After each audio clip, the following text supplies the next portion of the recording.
Hojik Chathariba Tarani Toshuba Manipur Legislative Assembly ngasi pangthokkiba mifamda maru oina khanekiba singi manungda member singna hanglakpa wahang singi paukhum mari lenaba minister singna piba opposition member K Megachandra gi calling attention motion amadi tongan ba demand trying gi apunba senpham lupa koti lising nipal chani henbagi senpham pass tokiba asini haibatai ngasi gi mifam asida 0 hour short hour discussion amasung adjournment motion singba amate laikide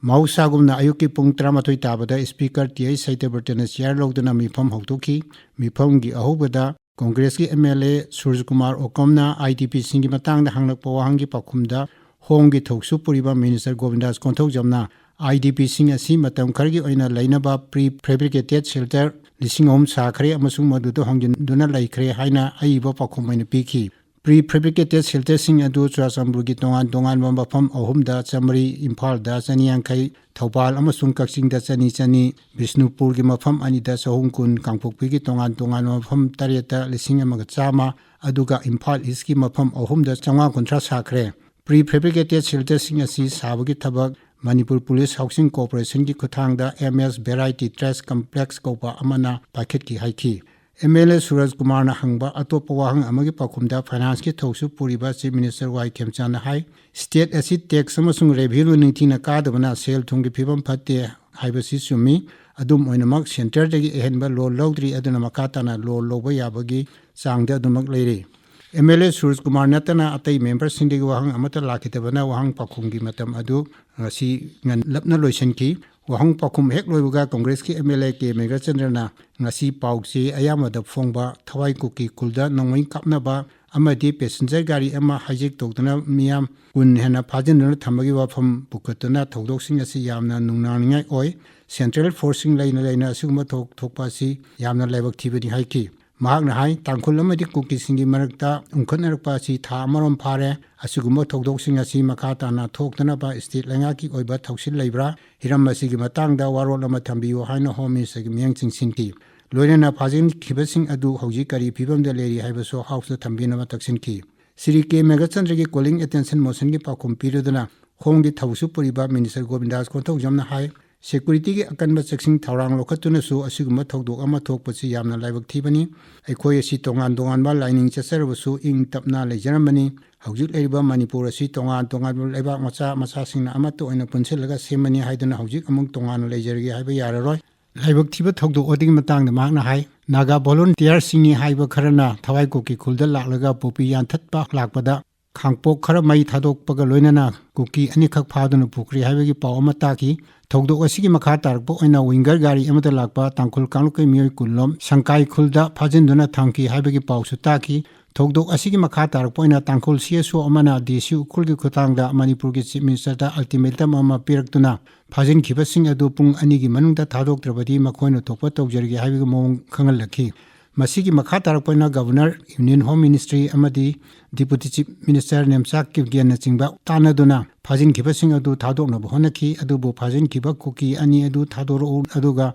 tangkol sing adu tekte kaidana thadoroki haibagi amaga pau phaunoduna kan honarba matungda passenger sing adu ngasi ayuk pung ahulom tabada tekte kaidana thadokri hainis mahana makha takhi state asigi miyam amasung CEO singda appeal toroduna Sri Govindas Konthok jamna hai aikoi khuding magi aiwa kholon thadokna duna leba asigi aifanaba pun honaminasi itombom takhiba Hiroshima na hauji chawkhaliba asigi matangna mahana Hiroshima chatpada mafam adugi mioi singna matam amasung pangal manghaloi haraki aduna aikoi amato oina laiba ki damakta thabuk tawminasi han appeal tawki calling attention asigi singdok warol tarba matungda MLA K Megachandra phaduna pukhiba kuki ani adu kari phibamda leri haina hanglakbada Chief Minister Y Khemchan Mioi ani adu sina phangle thogdok asi NI da sinargani haina su house lakthoki calling attention motion loikhro matungda ahum chuba agenda oina tongan ba department time thogi discussion and voting on demands of grants puthoki finance ki thausu puriba Chief Minister Y Khemchan puthoki ba demand sing adudi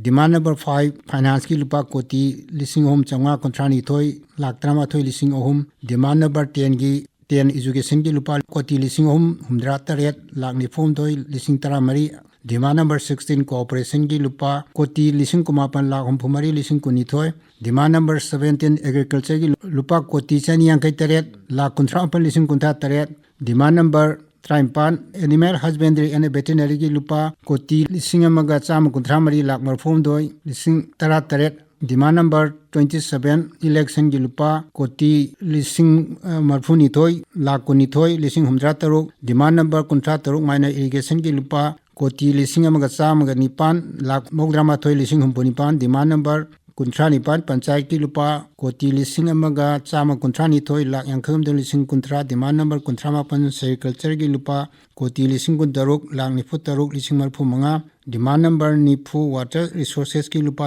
कोटी 3,7,38,9,9,9 demand number 92 horticulture and soil conservation की लुपा कोटी 1,119,9,95,000 demand number 94 relief and disaster management की लुपा कोटी 3,393,000 पुनः लुपा कोटी 9,9,9,9,000 डिमांड सिंह मनुंदा श्री मेघचंद्रना demand number 5 finance demand number 17 agriculture demand number 40 water resources demand number 48 relief and disasters management अदुगा MLA Shri TH Lokeshon demand number 10 education demand number 17 agriculture demand number 27 election demand number 38 panchayat demand number 40 water resources demand number 48 relief and disaster का मरी लेना cut motion सिंह पुगटकी अतई member सिंह की cut motion अमता पुगटकीदे एमएलए श्री के मेघचंद्रना डिमांड नंबर 5 फाइनेंस की कट मोशन पुखलदुना 15 फाइनेंस कमीशन की अकुप वारोल अमा हाउस थंब पामी हाइकी महांगना हाई रिपोर्ट असिदा स्टेट असिगी लोकल बॉडी सिंह हाइबदी पीआरआई सिंगी फंगदब सेनफम सिंह यावरी हाइरिबा सेनफम सिंह असि फंगलबदी स्टेट असिगी हौजिक ओइरिबा सेल थुंगी अवाबा सि खरगी मखैदी कोकनी महांगना हाई हौजिक आईडीबी सिंगी अवाब लेरी तोलो पीबगी अवाब मायोंगनरी असिगुम मतम सिदा सेंटरने पिरकपा सिंगलरोइदब सेनफम असि लहोंगनबा होनबा चुमी मसि फंगनबा फाइनेंस मिनिस्टर होनबिउ हाइकी एमएलए मेघचंद्र की पाखुम पीरोदना फाइनेंस की थौसु पुरिबा चीफ मिनिस्टर वाई खेमचंद हाई सेनबा चाही 2019-20 अमसुंग 2020-20 की ओइना लुपा करोड़ 793 थादोक पिरनबा सेंटर थाजनखरे अदुबु लुपा करोड़ 15.5 सिनो खक्तमक थादोक रखली डिमांड नंबर 17 एग्रीकल्चर की मतंगदा एमएलए के मेघचंद्रना डिपार्टमेंट असि सेंजा थुमजाना पिक थले महांगना हाई डिपार्टमेंट असिना सेंटर की स्कीम अनि हाइबदी प्रधानमंत्री संचय योजना अमसुंग प्रधानमंत्री किसान स्कीम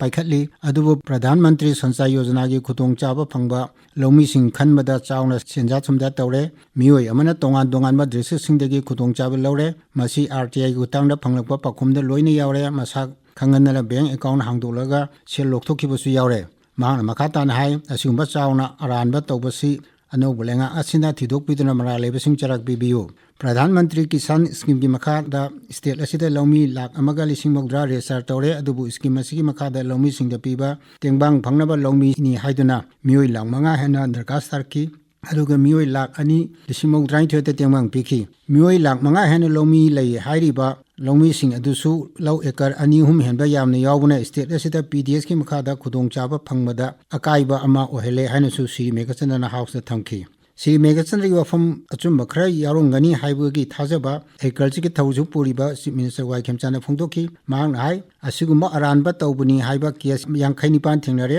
अरानबा तौबसिंग चाराक पीबा ngamnaba ऑनरेबल मेंबर दा लेरिबा चे चांगखिंग फंगनबिउ लौमी 5,05,000 अथोय लेरबदी एफसीएस तगी चिंग चिंगबदा अकाइबा लाकपा याई मसी डिपार्टमेंट की ओइना थिगतहनगनी हाइबगी थाजबसु थमखी मणिपुर थोकिबा इचाउ खरदी खुचेंगी ओइबा इचाउनी हाइना के मेघचंद्र रिलीफ एंड डिजास्टर की डिमांड खनबदा हाउस थमकी महांगना हाई दाम खरगी इसिंग थादोकपा मतमदा दाम की थोंग अमुक्तदा लोइना थादोकपा यावबना खुदोंग चादबा मायोंगनाली मसिनी इचाउ थोली दामदगी इसिंग थादोके हाइरबदी मियामदा हाना पाउ पीगदबनी अदुगा वाटर रिसोर्सेस डिपार्टमेंट असि इचाउ थोक्तनबा होनबगी महुता कॉन्ट्रैक्ट वाकते हेना पुकनिंग चंगबगम उरे मपानदगी लापा कॉन्ट्रैक्टर सिंगदा चादा 50 की मथक्ता अदुगा लोकल कॉन्ट्रैक्टर सिंगदना चादा टाइमबान खक्तमक परसेंटेज पीबा असि मरम चादे अदुगा इचाउगा मरी लेनना सोकलबा मियामदा पीफम थोपा खुदोंग चाबसिंग फंगनदबा यावरी मरु ओइना थौबाल डिस्ट्रिक्टता इचाउ मायुनजरबसु लौमीसिंग इचाउ तेंबांग निथिनु फंगबंगमद्रि हाइकी एमएलए मेघचंद्र की कट मोशन असिगी पाखोम पीरदना वाटर रिसोर्सेस की थौसु पुरिबा चीफ मिनिस्टर वाई खेमचंद हाई ममांग इचाउ अदु अखोई खुदिंगना वामिनखिबा ngaktani इचाउगी मतम लांगलबदी मायाम पुनमक ngamnaba तौखिबा ngaktani अदुगा इचाउगा मरी लेनबा तेंबांगी वफम अदुदी अहान अवाबा नांगलबा लौमी मसिंग 5,95,000 हाइदुना लाई अदुगा mathangdana lakh tara heli aduna tengbang pibada panba yaba oibani matam khajikta ngai bi waiki relief and disaster gi matangda Sri Megachandrena thangkibo wafamgi pakhumda si min sawai khemchan hai Bisnupur gi mafam singde lupa kodi taruk dasmi kunthra rongi senbam thadokre atai walhoriba laibra haudi ingsinjagi haiki Demand number 5 education ke kat motion pukhaloduna Congress ki MLA TS Lokeshwarna lenga asina oja sing transfer posting gi thoksilama lehiningi haiki Mang hai oja sing transfer tabu matamda mari lena ba ZU dagi report lawaningi school management committee da mari lena ba MLA singna chairman oina ba thoksil hokdok piu masine school sing phagalama da mateng oigani school awalupa sing semgat sagabata local MLA sing yawrobodi hene kudong chagani mak masagi kendra da khutam pirudun hai sahi khudingi aphopa mairoi putholeba school amagi oja sing lona transfer tawikre maki kendra leiba college amada department gunthra hena hangdoktana oja sahum mena leire asiguma thong sing asi ingsen haningbagi apama hongdoki maki pakhumda education ki thoksu puriba simesa wai khemchana hai state asida oja gi awat payan malari mafam amagi oja watli haiduna amada transfer tawu matamda amada mu watpo mayokna gani state asida chada nifuter ki sang da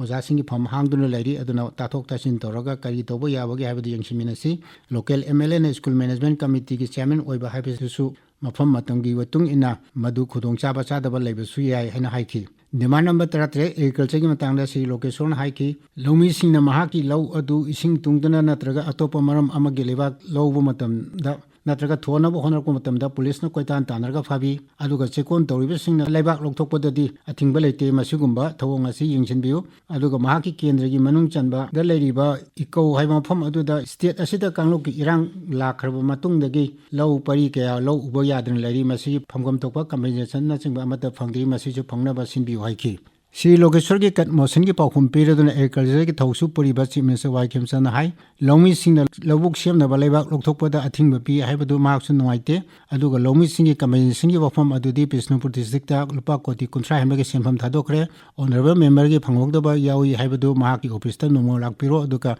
kari tobo yabagi haibadu tanarsi haiki Panchayat ki kat motion pukhaladuna Congress ki MLA TS Lokeshwarna hai PRI sing asi senpham matam chana thodok pidabana thabak suba haubada makoi masa masana sel putoktuna thabak sui haina tai aduna quality maintain tawba ngamdana ba marum oile aduna PRI sing gi fund thodok piu masi state lega ki batik chaba thoksil leitabagini haina su Sri Lokeshwarna maha ki kat motion adu haiki loinana haujik pangthoktuna leiba PRI gi election asi ju pangthok pi haiki Sri Lokeshwar ki pakhumda Rural Development and Panchayati Raj Minister Srimati Nemcha ki biana online ki khutang da piba pakhumda hai PRI sing asigi phan matam chana thadokpa ngamdaba asi state asi seldong phim phatabagini aduga matam chana election pangthokpa ngamkhidaba adusu state asigi law order ki phibam phatabanani haiki Water Resources ki matangda Sri Lokeshwar pokhakiba kat motion ki pakhum piraduna Chief Minister Sri Wai Khemchan hai Nagana nala pakthoknaba thabak aurgani ichauk toina tholiba sigi matangda punna chatuning chimina saiki election ga mari leinana Sri Lokeshwarna pukhalakhiba kat motion amagi pakhumda simesa wai khemchan hai